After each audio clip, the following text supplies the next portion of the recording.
आता आपल्या सोबत आहेत कॉम्रेड शंकर भोईर. आपला पक्ष कॉम्रेड आपण पाठिंबा दिला आहे उमेदवार पांडुरंग बरोरा यांना. तर आपण त्याबद्दल आपण काय सांगाल, आपलं काय मत आहे? मुद्दा एक आहे की आताची जी परिस्थिती पाहिली तर देश सगळा धोक्यामध्ये आहे. या धोक्यातून जर देशाला बाहेर काढायचं असेल तर आपल्याला पुरोगामी विचाराच्याच माणसाला निवडून आणलं पाहिजे, ही आज काळाची गरज झालेली आहे. म्हणून आमच्या पक्षाने या सगळ्या लोकांना, जिथे तर आमच्या पक्षाचे उमेदवार नाहीत तिथे तिथे आमच्या पक्षाने पुरोगामी आघाडीला, ही जी आघाडी जी आहे त्या आघाडीला मदत करण्याचं निश्चित करून आम्हाला सगळ्यांना मार्गदर्शन केलेलं आहे आणि त्याप्रमाणे आम्ही काम करतो.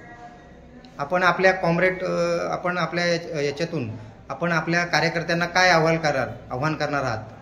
परिस्थिती आहे की आम्ही ज्यावेळेला 62 खासदार काँग्रेसला दिले आणि या देशामध्ये त्यांचं सरकार टिकवलं आणि त्यावेळेला आम्ही जे 4 कायदे करून घेतले, म्हणजे 13 कर्मी कार्यक्रमांच्यावर आम्ही त्यांना पाठिंबा दिला आणि त्यापैकी 4 कायदे त्यांनी पास केले. त्यापैकी एक कायदा 1000 रुपये शेतीमालाला भाव, 100 दिवसाची मजुरी ग्रामपंचायतीतून गावाचा विकास करण्यासाठी, त्याचबरोबर वन हक्क कायदा सोयी सुविधांसह आणि 27% राखीव जागा ओबीसीला ह्या देण्याचं आश्वासन म्हणजे ते कायदे पास करून घेतले आणि अणूच्या प्रश्नावर आम्ही बाहेर पडलो. शहापूर विधानसभामधील आपल्या कार्यकर्त्यांना आपण काय आव्हान कराल?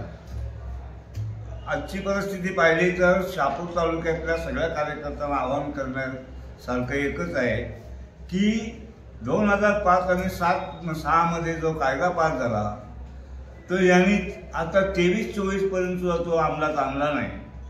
शेतीमालाच्या किमती त्याच ठेवल्या आणि आतापर्यंत हे सगळं जर बाजूला जात असेल तर शेतकऱ्यांना जर वाचवायचं असेल तर आपल्याला ह्या भांडुलांना घालवल्याशिवाय आपली गत्यंतर नाही. म्हणून आम्ही आमच्या लोकांना आवाहन केलं आहे की कोणी विचारो कोणी न विचारो, आपलं काम आहे.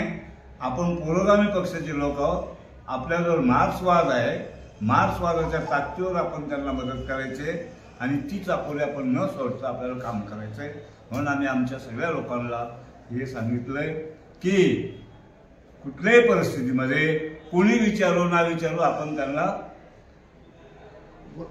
मदत केली पाहिजे आणि ही सीट निवडून आणली पाहिजे. जेव्हा आपल्या या आघाडीने पांडुरंग बरोरा यांना इथे उभं केलेलं आहे आणि त्यांची सीट निवडून आणणं म्हणजेच आघाडीची सीट निवडून आणणं, आघाडीचं राज्य आणणं, म्हणून ही जिकरीचं काम आहे.